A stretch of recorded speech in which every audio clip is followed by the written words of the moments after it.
Et en fait, ça veut rien dire je mange bien ou je fais attention, ça veut absolument rien dire. Si vous savez pas combien de calories vous avez besoin pour votre objectif, que ce soit une prise de masse ou une sèche, ça fonctionnera pas, tout simplement. Si vous êtes dans un objectif de prise de masse et que vous mangez comme un moineau, jamais vous prendrez 1 gramme de muscle. C'est simple. Si vous n'êtes pas en léger surplus calorique, eh ben, ça marchera pas. Donc il y en a plein qui me disent ouais mais je mange beaucoup et je prends pas 1 gramme. Ben, c'est tout simplement que t'es pas en surplus calorique. Tu penses manger beaucoup, mais en fait non, tu manges pas assez. Et inversement, celui qui veut faire une sèche et puis qui mange comme un marathonien, mais jamais de la vie il va perdre du gras. Ça je me rappelle aussi très bien. Je pensais réellement à l'époque, je vous parle de ça il y a plus de 20 ans maintenant, bien manger parce que j'avais lu dans toutes les magazines à l'époque et tout ça, des exemples de diète, qu'est-ce qu'il fallait, et puis bien sûr j'avais fait aussi des études là-dessus, mais j'étais pas encore allé au bout de vraiment de ma formation sur la nutrition, etc.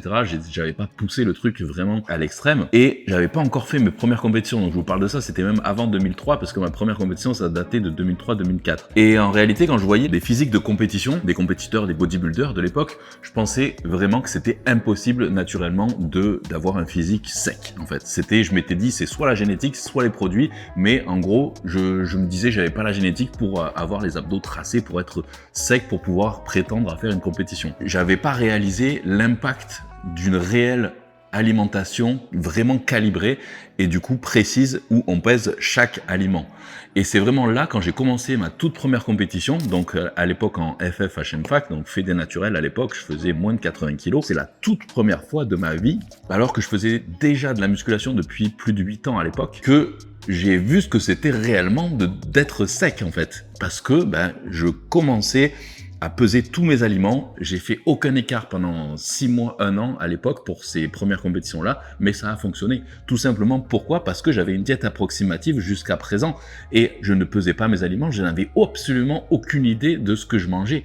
Donc forcément, je pouvais pas sécher et je pouvais pas avoir un niveau du coup extrême de sèche que j'ai eu lors de mes premières compétitions, même si c'était pas non plus extrême comme ça aurait pu l'être sur mes compétitions d'après, etc. Parce qu'il y a l'expérience aussi qui joue, il y a la maturité musculaire, il y a plein de choses, et il y a des erreurs de débutants au début, forcément. Mais tout ça pour vous dire que la nutrition, c'est vraiment 80% des résultats en musculation. J'arrête pas de le répéter, mais c'est réel.